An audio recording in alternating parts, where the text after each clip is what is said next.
तो आपने अपनी बुक निकाल ली है, आपकी बुक खोल लीजिए। आपकी बुक का पेज नंबर है बच्चों 7, पार्ट 1, मन के भोले भाले बादल।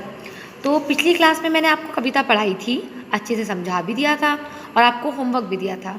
तो आशा करती हूँ कि आपने होमवर्क किया होगा। नहीं किया तो मैं आपको फिर से याद दिला देती हूँ आपका होमवर्क क्या था। आपको मैंने कहा था कि आपको पिक्चर ड्रॉ करनी है बादलों की, फिर आपको कविता लिखनी है। कविता लिखने के बाद में आपको मैंने कहा था कि शब्दार्थ इन्हें कॉपी में लिख लीजिएगा। तो आपने ये काम कर लिया। इतना काम करने के बाद में चलिए बच्चों आज हम एक्सरसाइज करना शुरू करते हैं। एक्सरसाइज में पहले बच्चों आपके मौखिक उत्तर दो, ये आपको अपने आप से करना है, ये ओरली करना है, ये आपको कॉपी में नहीं लिखना है, ठीक है। ये ओरल होंगे क्योंकि मौखिक है। उसके बाद देखिए फर्स्ट एक्सरसाइज है, सही उत्तर पर सही का चिन्ह लगाओ। यहाँ पे आपके सामने सही उत्तर, यहाँ पे क्वेश्चन लिखे हुए हैं, सही ऑप्शन आपको आंसर लिखना है। तो आप पहले आपको मैं बता दूँ कि आप कॉपी में किस तरह से करेंगे। कॉपी में करने का सही तरीका आपका ये होगा, पहले आप ये क्वेश्चन उतारेंगे, उसके बाद जो उसका सही उत्तर होगा आप सिर्फ वही लिखेंगे। आप ये चारों विकल्प नहीं लिखेंगे, चारों ऑप्शन नहीं लिखेंगे, ठीक है। जैसे कि पहला क्वेश्चन है, झब्बर झब्बर बालों वाले किसे कहा गया है। तो ऑप्शन है तालाब को, आसमान को, ऊँट को या बादलों को। तो इसका सही आंसर है बादलों को। तो आप बादलों को लिखेंगे। तो आप कॉपी में कैसे लिखेंगे, पहले क्वेश्चन लिखेंगे और फिर उत्तर लिख देंगे बादलों को, ठीक है।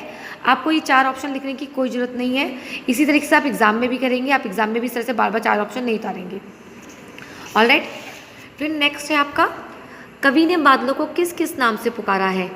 जोकर से, हाथी से, परियों से, ऊँट से। तो बच्चों आपकी कविता में आपने पढ़ा होगा कि इसमें इन चारों के नाम से बुलाए गए हैं। तो इसमें एक पांचवा ऑप्शन आप डाल दीजिए, 5th पॉइंट डालकर सभी के नाम से, ये वाला ऑप्शन आप लिखेंगे और इसको आप टिक कर देंगे, ठीक है। यहाँ पे ऑप्शन आपको नहीं दिया, ये आपको खुद से लिखना है, आप ही लिख लेंगे। उसके बाद थर्ड है, कवि के अनुसार बादल किसी की नहीं सुनते, बच्चों को डराते हैं, बड़ों से डरते हैं, सूरज से डरते हैं। तो इसका सही आंसर क्या है, किसी की नहीं सुनते। तो इसका राइट आंसर किसी की नहीं सुनते। बादल जिद में क्या कर डालते हैं, बाल लाते हैं, नाचते हैं, रोने लगते हैं, भाग जाते हैं।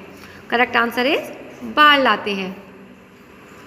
कवि ने, 5th है, कवि ने बादलों को कैसा बताया है, गंभीर, मूर्ख, भोले भाले, अशुभ। तो इसका राइट आंसर है बच्चों भोले भाले, ठीक है। उसके बाद नेक्स्ट क्वेश्चन है, पंक्तियाँ पूरी करो। तो ये आपकी कविता की पंक्तियाँ हैं, ये आपको कॉपी में करने की जरूरत नहीं क्योंकि आपने पहले से ही कविता को अपनी कॉपी में लिखा हुआ है, ठीक है। आप बुक में इसको फिलअप कर लीजिएगा। उसके बाद देखिए प्रश्न उत्तर है, निम्नलिखित प्रश्नों के उत्तर लिखो। तो प्रश्न उत्तर चलिए बच्चों हम लोग कर लेते हैं। तो स्टूडेंट्स आप अपनी कॉपी निकाल लीजिए या फिर पेंसिल से अपनी बुक में टिक करते चलिए, मैं आपको क्वेश्चन आंसर करवा रही हूँ। पहला प्रश्न है, साल के किन किन महीनों में ज़्यादा बादल आते हैं। तो इसका उत्तर आप लिखेंगे जुलाई और अगस्त के महीनों में, ठीक है। उसके बाद प्रश्न 2 है आपका, कविता में काले बादलों की बात की गई है, क्या सचमुच काले बादल होते हैं। तो इसका आप उत्तर लिखेंगे सभी बादल काले नहीं होते, कुछ सफ़ेद भी होते हैं। नंबर 3 क्वेश्चन है, बादलों को तूफानी क्यों कहा गया है। इसका उत्तर आप लिखेंगे तूफान तेज हवा होती है। बादलों को तूफानी इसलिए कहा गया है क्योंकि कभी कभी वे तेज हवा के साथ मूसलाधार वर्षा बरसाते हैं, ठीक है। उसके बाद प्रश्न 4 है, बादलों की बनावट कैसी कैसी होती है। तो आप लिखेंगे बादलों की बनावट कैसी होती है, कुछ बादल जोकर से, हाथी, ऊँटों एवं परियों की तरह दिखते हैं, ठीक है। ये आपकी कविता में लिखा हुआ है, उसी को देख के आपको आंसर लिखना है। आखिरी क्वेश्चन है, बादल अपने थैलों से क्या निकालते हैं। उत्तर आप लिखेंगे बादल अपने थैलों से झर झर झर पानी बरसाते हैं। ऑलराइट, तो स्टूडेंट्स ये आपके प्रश्नोत्तर पूरे हो चुके हैं। उसके बाद एक्सरसाइज में देखिए यहाँ पे व्याकरण का पोर्शन है आपका, देख रहे हैं आप। तो ये बच्चों आपको अलग से एक कॉपी बनानी पड़ेगी व्याकरण की, हिंदी व्याकरण की।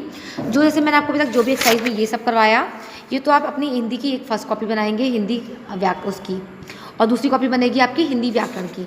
हिंदी व्याकरण का काम मैं आपको आज नहीं करवा रही हूँ। हिंदी व्याकरण काम में आपके पर्यायवाची और वचन बदलो आएगा, मैं आपको नेक्स्ट क्लास में करवाऊँगी। लेकिन वाक्यों में प्रयोग करो, ये आपकी हिंदी फर्स्ट की कॉपी में ही आएगा, ये आपको स्वयं ही करना है, बहुत आसान है। आपको शब्द दिए हैं आसमान, नदी, नेक, बादल, बाढ़। इन शब्दों का इस्तेमाल करते हुए आपको अपने शब्दों में वाक्य को बनाना है। जैसे कि आसमान, आसमान नीले रंग का है, या दिन के समय आसमान नीला होता है। नदी, गंगा नदी बहुत बड़ी नदी है, गंगा नदी पवित्र नदी है, हमारे भारत देश में बहुत सारी नदियाँ बहती हैं। नेक, मेरा दोस्त नेक दिल का है, या हमें हमेशा नेक रहना चाहिए। बादल, बादल को अलग अलग रंग के होते हैं, बादलों की बनावट अलग अलग होती है, या फिर जो भी है बादल पानी झरझर पानी बरसाते हैं। बाढ़, बाढ़ के समय में हर जगह पानी पानी होता है, जब बादल बहुत तेज़ी जब बारिश होती है तो बाढ़ आ जाती है, गांव में बहुत बाढ़ आती है। कुछ भी आप अपने हिसाब से कोई भी वाक्य बना सकते हैं, ठीक है। उसके बाद जो भी ये सब जो हिस्सा है ये सब आपका किसका है, ये व्याकरण का हिस्सा, ये आपको मैं नेक्स्ट वीडियो में कराऊंगी। तो अब तक मैंने आपको जो भी याद करवाया है आप अपनी कॉपी में सब लिख लेंगे। सही उत्तर पे सही का चिन्ह लगाओ, प्रश्न उत्तर लिखो, ये आप अपनी कॉपी में कर लेंगे, ओके। और जो पहले का होमवर्क था वो आपकी कॉपी में होना चाहिए। तो बच्चों हम लोग फिर नेक्स्ट वीडियोज़ में मिलते हैं, तब तक के लिए बाय बाय।